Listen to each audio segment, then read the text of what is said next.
Hey everyone! Thanks for joining us for our next session, Getting Started with Project Sophia. My name is Anna. I'm an event planner for Reactor, joining you from Redmond, Washington. Before we start, I do have some quick housekeeping. Please take a moment to read our code of conduct. We seek to provide a respectful environment for both our audience and presenters. While we absolutely encourage engagement in the chat, we ask that you please be mindful of your commentary, remain professional and on topic. Keep an eye on that chat. We'll be dropping helpful links and checking for questions for our presenter to answer. Our session is being recorded. It will be available to view right here on the Microsoft Reactor channel. With that, I'd love to turn it over to our speaker for today. Hello, everyone. I'm also Anna. I hope you can hear me fine. I'm also Anna, but it's a complete different role that I have. So I'm an MVP. I've been working as I've been contributing as an MVP since 2020. That means that I got my 5-year renewal not too long ago as well with my disc. So I'm very happy for that. And feel free to reach out on LinkedIn or on Twitter, though I use LinkedIn much more. And as Anna said, today we're going to have a quick intro on what is Project Sophia. I do have some stuff prepared for us to go through, and I also would like to do this session very, very hands-on. So we get just right from the beginning hands-on experience and exposure to the solution. I am not a very big fan of the PowerPoint presentations and this boring copy-paste stuff. So I will definitely share resources at the end, but it's not the aim of my session to bore you or make you fall asleep with PPTs that you can read afterwards. So first off, Project Sophia. There's a lot of story about this, and I don't know if you have been following Charles Lamanna on different announcements that he made. Project Sophia was one of the biggest areas of investment, maybe in the last 2 years or a little bit more than 2 years. And the idea of this Project Sophia was to find out a canvas that data can be used and can be analyzed in a way that it's easier for the user to comprehend and to take action. So Project Sophia is the project. Now it's been transitioning into a new name that is called Business Research Agents. And these Business Research Agents, what they're going to do is basically analyze the business data and investigate what we can do with this data. The best example that we have is called Sales Research Agent, which is basically connected to Dynamics 365 Sales. And it can use the data from sales to get these insights. So you can see here that all the suggested topics are mainly related to sales and how we can make that happen. I think that this is a very good strategy for marketing. So if you have sales, your goal is to sell more, and therefore you have a solution here that improves that or that supports your growth towards revenue and stuff. So with that introduction said, and that disclaimer, that's why you're going to see a lot of sales information like funnel or opportunities of growth and so on, as well as here the canvas for sales leader. The idea is that how we can use this Project Sophia for other things if I don't have Dynamics 365 sales, because that might be the case. And my invitation is for you to just dive into it, try to install it. It's not install it, just go to projectsophia.microsoft.com and play with your information and play with your data. For today, my idea is to guide you through a little bit of the UX and do 3, and if we can, 4 demos with different scenarios. We have a sales scenario, we have an HR scenario, and we have a fun scenario that I do not make myself responsible for the outcome, but it's a night out tracker or feedback that we will see. The importance of this agent is basically to the difference that we have with between Project Sophia and Power BI or Fabric is we don't have to think on the logic, we don't have to think on the context. And Project Sophia will take our data and it will take our story and it will read that information with a different point of view. If you're used to build Power BIs, you know that maybe, I mean, I admire you first, and second, you know that there's a logic that you have to build, and the numbers are just numbers. Here we will see that we have what is called blueprints, which is the numbers, but we also have the actions, and we can interact with the actions or with the numbers as well, and retrieve insights on how we can do things. So before we jump in, I'm going to go and show you, maybe the UI first. We are here in the page. You can go to projectsophia.microsoft.com, test it out. If you do not have access, reach out to me, send me a message on LinkedIn, and I will try to help you out. I have an amazing friend that's called Chris Hansen, recent MVP, not so recent, that has helped me through this massively, and as he helped me, so now I can help others. So yeah, just reach out if you don't have access. And then we will find these adjusted topics that we saw already. These are prompts that are already built in, so you can see that if we select them, it will prompt it here. It's pretty much similar to what we have in Power Platform with the suggested prompts in there. But as you see, they're all sales related, and some of them do not apply for my scenario. If we scroll down, you can see workspaces. You can see all of my tests and my trials and stuff like that. So yes, that is pretty much how the user experience works. And then if I had pinned anything, it would be here. But pretty much this, my workspaces, is a repetition of what we have here below. One thing that I'm really passionate about is the UX. It's inviting, it's easy, it's nice to see. Besides this, that I will completely delete the sales leaders thing. But the focus of the product group right now is on Project Sophia for sales, so sales research agent. Sorry, I'm going to get my glasses off. And the end, of course, we have here our session details, the context, and so on. We can manage our context in here. We can add the role and industry. So I'm an HR expert working with the CHRO. And then we can just save that information and we're good to go. Let's see if it got saved. It should. Perfect. We can change everything. So let's say the currency, as I'm based in Switzerland, it should be CHF. There you go. Fiscal year start, we can say it start in June, and then we can just add more data. For example, the acronyms that we work with. If you work for Microsoft or with Microsoft or around Microsoft, you know that the acronyms, the amount of acronyms that they are existing there are quite big. So you can either have add that or add your glossary or any information that you would like. So this is more from the look and feel and the initial setup. I do not think we have no, we do not have a dark mode version. So don't ask me if that's going to be available. And then here you can see, I'm going to go to this one that is called HR Risk, and we're going to see how this workspace looks like. So sorry for the overwhelming amount of information, but you will see here that, let's go. There we go. So you can see that in this very first section, I added disengagement signals Excel file, and I ask if there's a correlation between the training participation and the exit risk.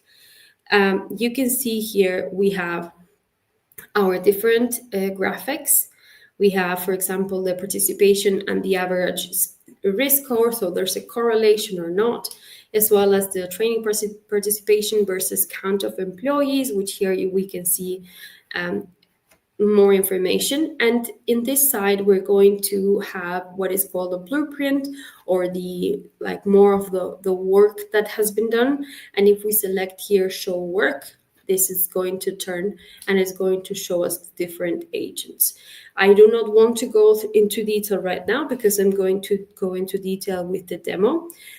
But what I also wanted to show you is that after I created, or I asked this question on the correlation between the training participation and the exit risk, I ask a second question that in this case is analyze the impact of promotions and exit risk. So we can see here what is the impact. If people don't get a promotion, will they be angry? Will they leave? Will they be disengaged? You can see here also that we have percentages, information, and so on. And and then I asked a third question that is about employee versus risk. As you can see, my prompt is terrible here. I'm just asking employee versus risk. I wasn't even very good at prompting here. But you can see, for example, which are the departments that have the most risk to have people leaving the company. And you see engineering, which is probably the core of the business that I played with. It has a lot of, it's almost closer to one than the rest of the areas. So that means that there's an action that needs to be taken. Sometimes on this side, on the left side, we can see recommendations, or we can ask here in this, we can ask it a random question. So this was more of a walkthrough around Project Sophia. But now what we're going to do is we're going to go back. We're going to go to a new workspace, and I do have some information here because we already did an HR one. I'm just going to throw my data here that it's about a sales pipeline demo. And sometimes if we wait long enough, it will suggest a question. But in this case, we're going to ask, please tell me what are the opportunities I have to work the most to win them in the short term. So we're going to ask that with our data, and we're going to select the arrow. You will see that the print is starting to visualize. It's just creating the picture. We have the planner agent that is doing the research on the data that we shared. Second, we should have another agent coming up sometime soon.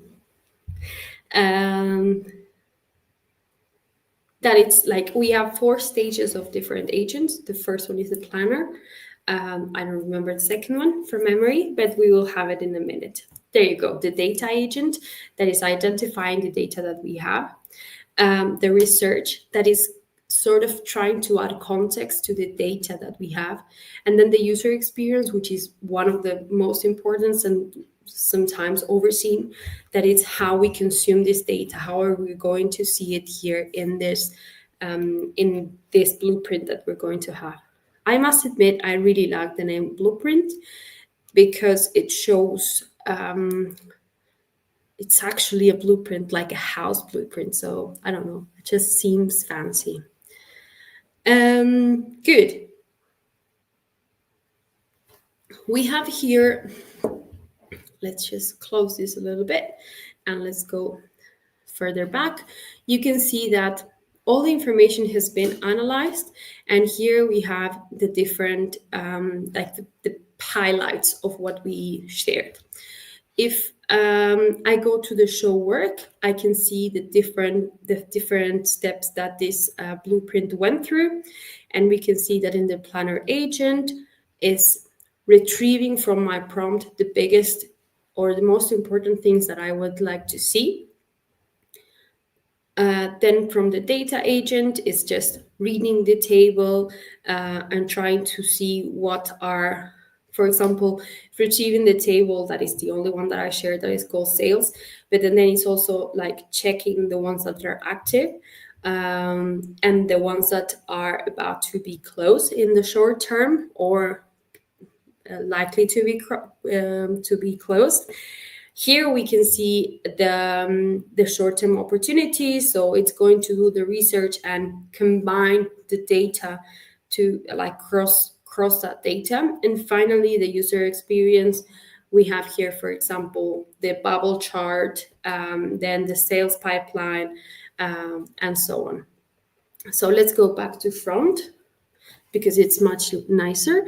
And here we can see what are the opportunities that require more attention to win. The good thing about this is that we can interact with this data. We can see what is actually let's go back. We can see which opportunity is this one. If we open the Excel file, we can see all the details, but the number of the opportunity is D001. The close date is expected for the 15th of August, which is happening right now. The chance of winning is very low, so that is why we need some attention to try to achieve or try to convert that into an actual sale. And the size is the amount that we have. We have another one that the probability to win is completely dead, but we still have some time because it's the 25th of September. And then this one is a little bit, it's 11%, it's a small opportunity. You can see that the size depends on the amount of the opportunity. So yeah, this one is quite small. We have 11%. Maybe we can make it for the 2nd of August. I didn't do anything with this. So I just want you to, and I know that this may seem a little bit too romantic, but I want you to think that I just sort of brain dumped all the data that I had. Of course, it was a structure, but I did my brain dump, and this is what it came with. I didn't have to say which sort of chart I wanted, the colors, nothing. So this is coming up. And yeah, you may relate this to Power BI, but then the ability to interact and the ability to ask questions on top of this different charts that are created is just massive. Here we also have another chart that was created. So the research agent actually what it does is takes the information plus the prompt plus the context, and defines which of these different charts is best for the option that we're diving. So here you can see what opportunities are in negotiation, proposal, discovery, and closing. You can see that there's a lot of opportunity for conversion, but so far it's a little bit stopped. And then as well, we have the opportunities per, there you go, the opportunities per sales owner or per account manager. We can see that Smith deserves a pretty nice raise. And yeah, so this is how it's done, and this is all taken from the data. Let's say that I would like to ask something like, how can I convert? Oh no, here is better. Let's do some deal by owner. So as I said at the beginning, sometimes it can happen that if you wait long enough, or maybe in the second prompting round, you can get these suggestions that are quite good. And even if you would like, you can add more data. For now, we're just going to do with the sum deal value by owner, and this will have this will probably be an extension of this blueprint that we have here. So what will happen is that it will do the same that it did at the first time: planner agent, data agent, research agent, and then user experience agent. And with that, we are going to get a new blueprint, and we can keep asking and asking and asking. This, from my point of view, from my humble point of view, is very useful for those business users that have the data and do not have the ability to create a Power BI. We've been wrongfully sold the idea that Power BI was a low-code solution. Low-code, I'm very sorry to tell you that it's not. And I think that Project Sophia sort of brings together two things that are good: Power BI and agents, which is amazing. So you can interact with your data as well as build these reports. So we ask the potential value of deals owned by each of the sales rep or the account managers, and now we're going to have sort of an extension of this little chart that we have here. This case is quite, it's quite tangible or nice for companies, because it's basically what they're going to get out of. I sell services, I sell products. I would like to know how I would do in the next queue or stuff like that. So this is quite tangible, but we're going to see in a minute how more in-depth cases can help us take measures or take measurements to support or to back up our decisions with data, which is something that I have always advocated for. So we can see here the different sales reps, and of course, as we saw, okay, forget it. As we saw here, we have a correlation between the amount of opportunities by owner compared to here with the potential deal by value and sales rep. So yeah, we have the different amounts. We can see that Smith, she is awesome. She's doing amazing. And then the rest, yeah, they do need a little bit of improvement, but so far it's good. We do also have the potential deal value, which is a little bit of the distribution. And here, let's say we have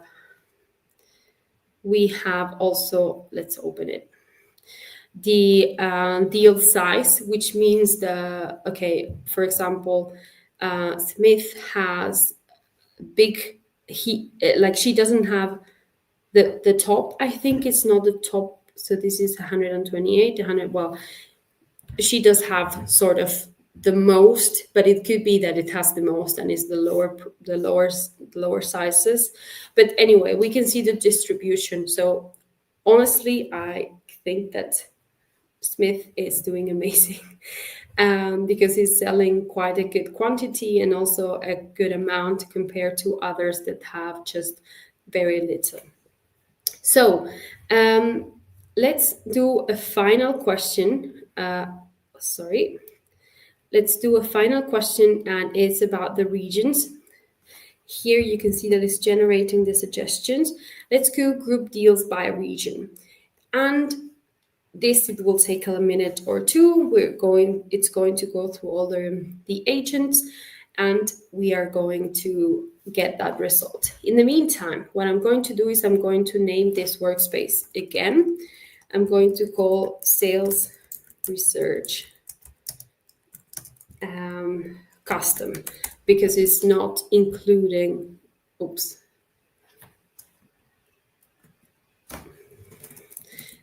okay, I don't know what I did. Let's just wait. I don't want to mess with everything, but let's call it custom in a minute. So it's not about connected with Dynamics 365. All right, here we have our beloved blueprint. And also the good thing is that if we save the workspace and we keep the rest of the if we save, I mean, it's automatically saved. You can see that here we don't have any save button. So all this blueprint has been recorded with the queries as well, because the queries get here on top. And I can later come back and consult, like ask or query the data. And that means that I will have the possibility to follow up on certain topics. Here we do have, it's the same data that we have here, but maybe we have to build a report. We have to work on something for a C-level meeting or a board meeting, or a report or something like a report. And we can see here the deal counts by region, the volume, the value, and so on. So we can see actually as well the average and others. We can see that North has a lot of deals, like 4321, and then the value by region is actually how it's here. So while the most opportunities are in the south, in the north, the biggest opportunities are in the south. So that is how we can cross-reference data, and we can, like, it doesn't mean that north is the biggest on sales. It's more that north is the biggest on quantity of opportunities, but south actually has bigger clients or bigger leads, and so on. So this is it. And then if we have, it's the same. We have the distribution in a different chart. It's not that I'm querying very relevant data. It's not very complex data, but this is what we get. So we're going to save this here as a sales research agent, and we're going to say custom. And we just put it here, and you can see that it gets it automatically saved. Let's go back to the main screen. And if we scroll down, you can see that here we have this workspace that we have worked on just right now. So it doesn't matter if you close the screen. It doesn't matter if your laptop dies. Well, hopefully, I don't know, but it should not matter. And then you will potentially, hopefully, have it always saved there. I wanted to share a second case that for me, it's very personally relatable. I didn't share this contact, but I'm from Uruguay, and I used to live there, and I worked in HR for a lot of years. And one of the main problems that we have in human resources departments is the ability of not having any tool to measure things. So probably you know that we release plenty of questionnaires on how the company are like doing, how are you feeling, are you engaged, how is the culture, and so on. But then we actually do nothing with it, or if we do, it's very little, and we cannot see it through. We cannot see the impact. Employees cannot see the impact. So why do they undergo all of this pressure, all of this emotional drama of getting asked how do you feel, how engaged you are, how do you think, what do you think about the management, and so on, if then we're going to do nothing. So here what I do have is as well a small like Excel file that maybe I can show you later. That's an Excel file that is retrieving data, and we're going to see what we can do with it. So I'm going to ask, give me the main details on employee attrition. And we're going to go, and let the agent think. So what I was saying, in HR areas, it's very relevant that we can work with data that actually provides insights, that actually provides value. And having an agent like this one is very valuable for actually getting the data analyzed without having to go through a heavy cognitive process. It's quite straightforward. Of course, the problem here and the problem with all the agents and everything related to AI is that garbage in, garbage out. I was going to say it another way, but garbage in, garbage out. That means that if our data is horrible, do not expect to get a nice outcome, right? So one of the first steps when we implement AI, or when we decide to include AI into our organization, is to actually clean the data. Data cleansing is often overlooked, but it's very much needed. So now that we have our lovable, yes, we have our blueprint, the first blueprint. We have, for example, we have here the employee attrition risk is concentrated in admin and the tech. The low engagement and absenteeism are patterns that are identified. So this is immediately giving me actions to work on. You can see that the administration department is the admin department is the one that has most employees at risks. Then we have the tech, which actually makes sense. The core business, it's normally the one that has more turnover, but admin should be a support area. It should not be that, should not have that level of turnover. Then we can see the engagement score distribution. We have different employees with almost a 4%, others with 2%. And then we have this other score that is quite low. So we can see that there's a gap. We don't have 1.5, we don't have 4s, but we're more into the main the media. And then here we can see one source that is really relevant, that is the absence. Absence is very normally linked to the risk of employees to leave. Either absence because they are not committed, because they are sick, because they are just fed up, or stuff like that. So we can see the absences year to date compared to the tenure, and you can see that admin actually has quite a lot of absences in these two different parameters. And then the following is one of tech, which we saw already, that is quite obvious. It's like the straight relationship. Here we can see that pretty much what I just walked you through, but written or said much more nicer, with some data, with some percentages, which is actually what is used to build these charts, and a lot more of info. So it's giving us like a conclusion as well, a little bit of more about the same. You can use this if you have a steerco meeting, if you have something that you should advocate for changes that you have to do in your organization, either in HR, finance, sales, whatever. You just can do this, copy the different texts, and then or either show it right away online. So we're going to do a query, and we're going to see the suggestions that we have here. Let's do at risk by location, so we can see if there's any location that is actually being more prone to have turnover. That can mean that the factors on the region are having an impact, or maybe the management or stuff like that. So it's important to have a little bit more of an overview.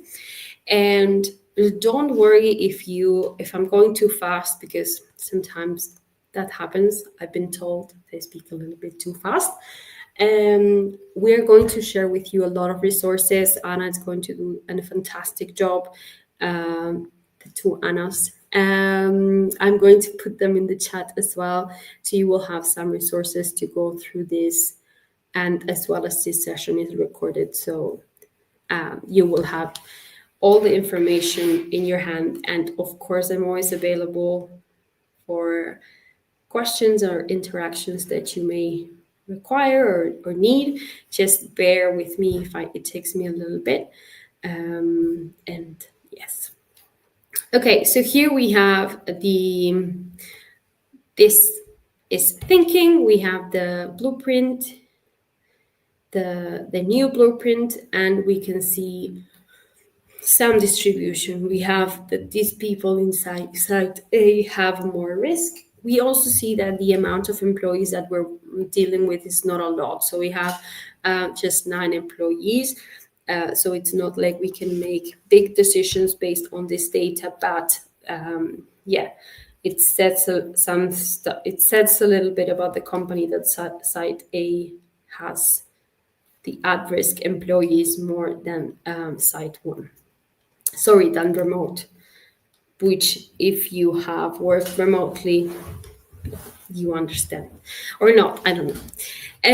Okay, so this is pretty much what we have. And one thing that I'm going to do is I'm going to go a little bit back, and I'm going to show you like how we can navigate this different blueprints. It's like if we zoom out, we're going to keep having as many pages as we go through. So here I'm going to put HR attrition, and we're going to put custom, and then we're going to have that new also workspace created. Let's do just for fun. Oh, sorry. Something that I don't like is this. For me, it's an improvement point. But I would like to ask, what measures can I take to reduce risk of employees leaving the company? Let's see if we can get a good answer. It may be that we don't get a good answer, because this is basically, we're asking to go a little bit further on the data, and we're not only asking about researching the context, but also we're asking to get some advice from it. So let's see what happens. Yeah, just know that this takes a little bit, a minute or two, compared to what it takes to build and to understand the data from a Power BI is actually quite good. And we will get it in a minute.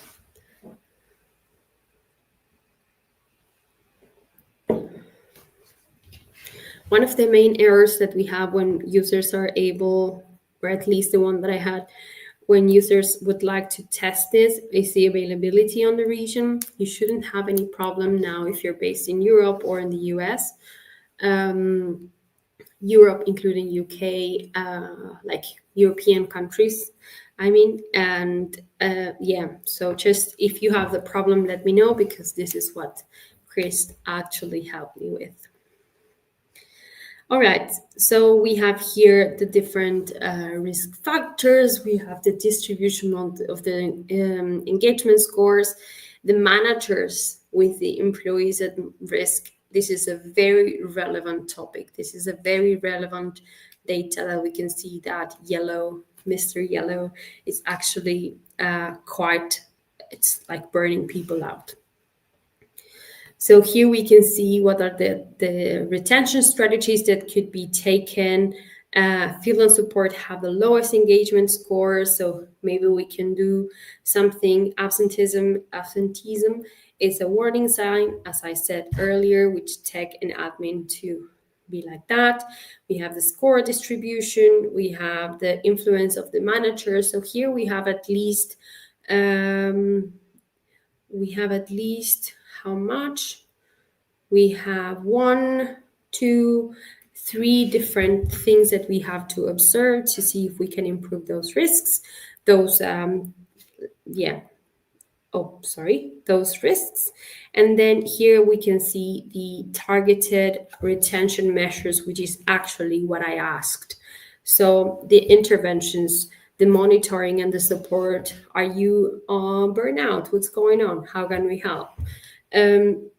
The training on the managers, which is that is quite relevant, and the career path that might be that it's not what the employees expected. So it's not perfect, absolutely not. I did something wrong with my Zoom. I just broke everything. I do the Zoom with my mouse and then. Okay, let's just do a reset and we can open it again. Oh, this is what I did. There we go. So yeah, we can see that here we have pretty much all the insights. And if we go back, you see that it loads again and it's all normal.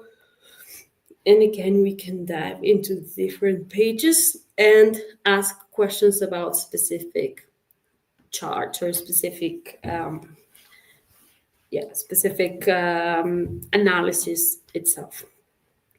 So before we do the third one, and to change a little bit of like the energy and to make it a bit more fun, I would like to share with you more than three good resources that you could use to get more out of it. You, of course, are more than welcome to play with it.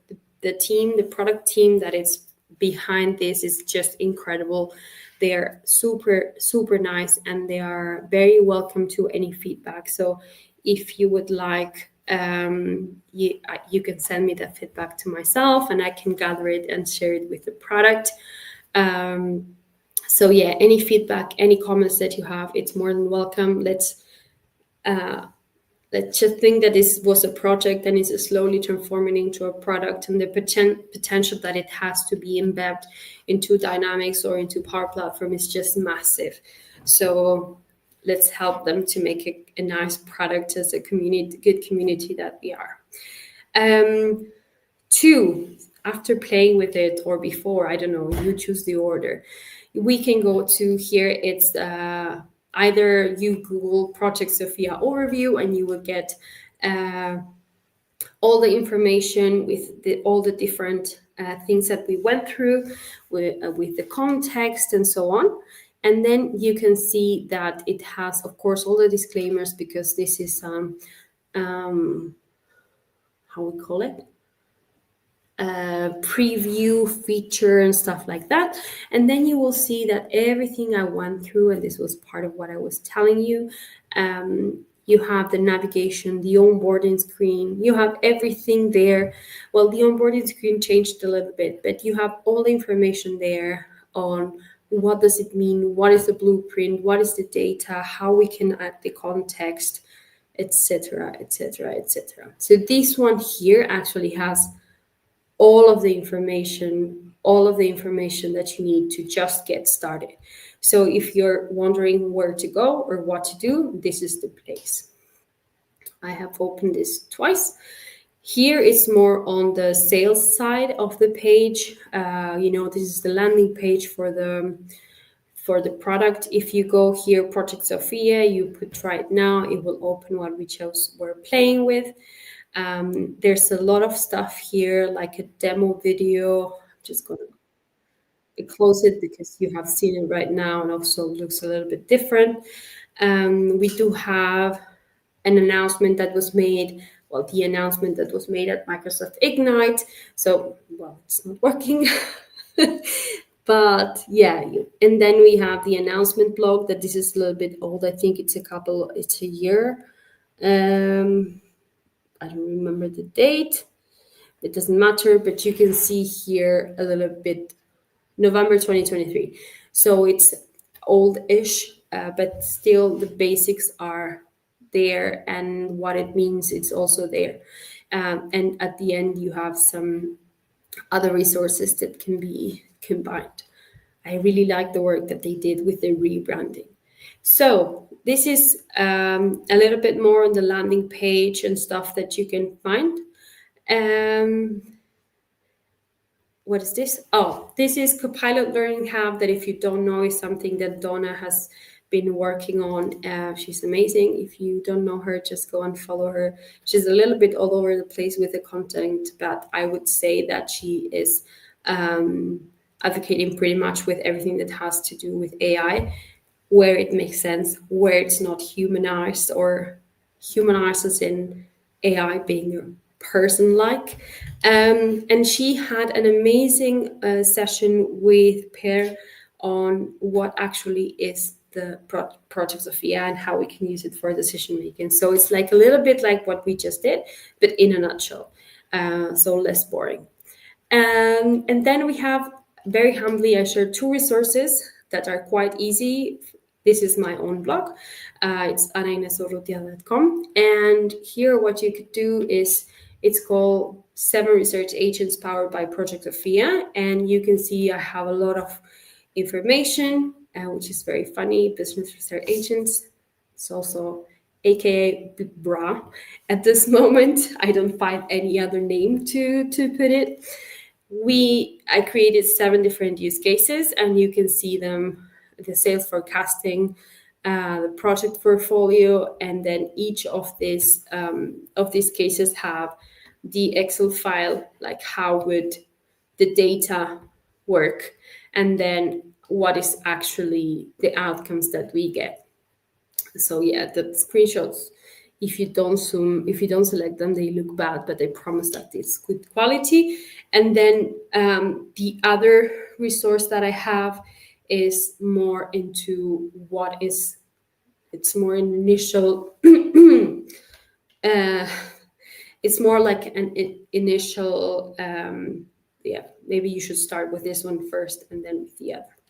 So you can see what we talked about earlier today, the business research agent versus a combination of Power BI and Copilot or agents, different cases, the comparison between the business research agent, Power BI, or Copilot, or any GPT-based assistant. Also a shout out to Chris, which has helped me amazingly. And then we have some other examples with videos, so just go and check it out if you would like. So yeah, we had 10 minutes, so we're going to try to do this small project. And then what I will do is I will go to the questions and see if I can answer them, and if I cannot, you have to chase me. So I'm going to see how I can combine these 2 different data that I have. One is a feedback log demo and one is a tracker demo. Both data are about a night out. So let's just say, give me the highlights of the night out across different dates. I'm just coming up with this as we go. So I share 2 separate files. I do not make myself responsible of the outcome of this, but just know that here we're just crossing the data itself to identify something. I don't know, because it's a night out, so I'm not really sure what is going to be the outcome or what we can do with that outcome, but let's just try it out. This one went quite fast.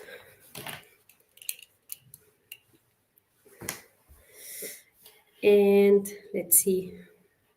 This is gonna be fun because it's a fun scenario, but then we're going to see it quite seriously. And we're going to see like the topics, what people said, what users are requesting, or what users did not, colleagues didn't like. So let's see. Just zoom it out a little bit so when it loads, see better.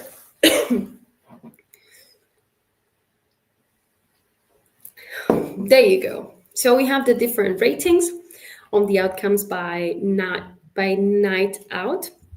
We can see the different dates.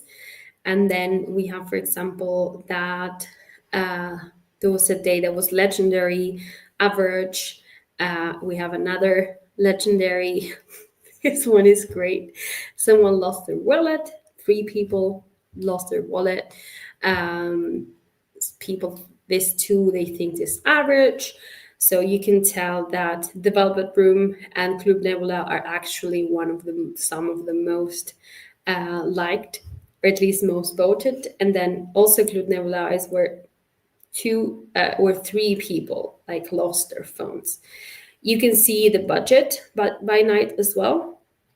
What was the amount of the budget, and also the color relates to the different sites. You can see that there was a night that they have like 40 francs. That means that the nights that there's, oh no, I thought it was going to be a correlation between the budget and the fund rating, but actually there's not. And then we can see the reasons or the mood distribution across the different night outs. It was a chill night, it was a dance night, it was a celebration, or it was a party. But this is awesome. Like, honestly, I didn't try it before, but it's just great. It's like you can see that data is not only fun for business, but also you could potentially use it with your friends. You can see that there's nights that are very high, that there are some inconsistencies in the venues, there are risks. There are people that lost their wallet in Club Nebula, so maybe there's a thief. What is the dominant mood? And some other stuff. So let's say, oops, again, I did the same mistake. Help me plan for let's do this. Summarize feedback topics. Because we also have the input. You know what? I'm going to have to refresh this again. I'm so sorry. There you go. We will have to, we will get here. Yeah. I know that there's some comments on the mojito was not so nice and stuff like that. So let's see if that feedback gets retrieved. I'm going to stop doing this. And yeah, what can we do with the data? I don't know, but actually it's fun to see with the information that we have, how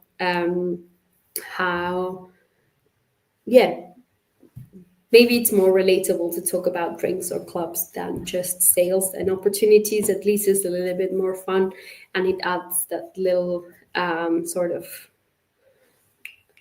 playful energy to it. So let's see what we got. And then after we got this feedback, I'm going to go to the comments and hopefully answer the question or two before we close. So yeah, let's see if our beloved Sophia wants to work with us. I would expect a change of URL sometime soon, as well as I don't need to talk to you about the logos and the naming and the Microsoft marketing team that will probably change everything. Nice. So here we have the common topic, the feedback topics mentioned by friends: vibe, logistic, food, drinks, fun factor, crowd, how crowded it was, how horrible it was. Here we have the distribution of these topics amongst different friends. So, for example, crowd was mentioned by 21.1%, 12 friends, music 10 friends, fun factor, and etc. And this one here, we can see this is awesome. This is just awesome. We have per person and also we have per person the different ratings or the different times that these topics are mentioned. So it's just like, it's crazy. I mean, I understand it's not crazy, but it's quite fun. Here we have some other stuff. So I hope that you find all of this quite interesting. For me, it's very, very fun, but it's also up to you if you would like it. Just going through the questions in the chat. You can reference the full data model, but we have to test it out. If you can, just drop me a Kriston, if you can just drop me what is actually that you would like to, like, what is the reference, what is that you would like to have, and we can test it out together. The data is not, that is a very big question, because we are talking about relevant data. We're going talking about your personal data. It's one of the biggest topics. I also will get back to you as soon as I can with that information. But of course, there's a model of security and OneTrust behind it. Good. So we have Nick. Hi, Nick. At this point, this seems like a reporting research tool, which is great. Is there a way to update data from this interface, change the sales stage, or update value? As far as I'm aware, Nick, unfortunately, the only thing that we have is the consumption of the data. And I'm assuming, and I haven't tried it yet, while you have connected these data, like the Sophia, with your sales research agent, which is the one in Dynamics 365 Sales, as long as you update sales, you will have the updates in the research agent, but it's not something that is meant for consumption, or meant for, not consumption, but yeah, this sort of upgrade. So unfortunately, it's work in progress. It's very young. It's less than 2 years old. So yeah, be kind to it. What about the data cleaning and data shaping? How does the system deal with messy data? As I said, Kristen, garbage in, garbage out. So the data it needs to be cleaned before it comes into the system. Like ideally in everything that exists, the data should be cleaned beforehand. But yes, it's one of the main topics that we have to work as consultants. We cannot link it so far with a database or a ERP, but it's part of the work that we're doing. So if you have any use case or any feedback or anything that you would like to go through or discuss with the product team, just please feel free to send me your feedback and we can talk with them. I mean, I myself, without any knowledge of where the product is like actually going to develop, because that depends only on the team, I believe this is going to end up being part of the defaulted functionality on Dynamics itself, but let's see. I love that Alec has been using it since it came out in 2023. You're very lucky, because you were, very, very lucky. Very lucky. Also, I like that you have led the investigation and that about Gen I. And yeah, of course, this is going to be what everyone uses instead of just ticketing or using an IT data analyst, which, if we have any data analysts, please do not get offended by our comment. We love you anyway. Good. Then we have another one. If I'm interested in forecasts for certain products over a specific time period, does the system recommend a certain amount of data? All of these questions are prompts that you can test and you can actually work with. Just feel free that you will, that you can prompt it. So I will invite you to come along into Project Sophia at Microsoft.com and test all of this. It should work. It should work. It seems for me just a very straightforward prompt. There's someone in the chat that I'm just a little bit laughing, because a little bit late. Can you get a very quick summary of what has happened in the last 15 minutes? I'm sorry, but we cannot. So you just can watch the recording, and after you can get back to us. Thank you, Anna, for sharing that comment in the chat. Export the reports. My first question would be, why do you want them exported if you can consume it live? Why? You want the Excel from the same thing that you just uploaded. Like it's a little bit of what is the goal of exporting them? Do you want to export them to consume them, like to consume them in a different way? I wouldn't export them at all. I don't know if there's it's a pipeline or there's a roadmap of integrating with Power Apps. I see that coming. I would say that so far, it's Dynamics is the main place to go, and then connectors available so far. Dynamics 365 Sales, and I'm going to keep insisting in the situation that it's only a year and a half old. So just remember how Power Apps was when it was a year and a half old. Just be kind to the product and let's see what we can do. Awesome. So I think I went through everything. Thank you, Nick, for your reply. I think I went through everything. If, as I said, feel free to reach out on LinkedIn or go through my website or just Google Project Sophia and you will find plenty of information.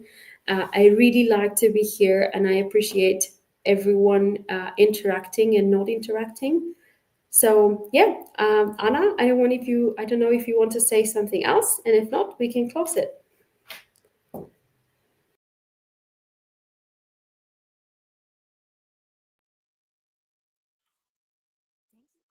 Thank you everyone for joining. We're always trying to improve our sessions and your experience. If you have any feedback for us, we would love to hear what you have to say. So just go ahead and grab that QR code that's on your screen and give us a shout of your opinion. We will see you at the next one.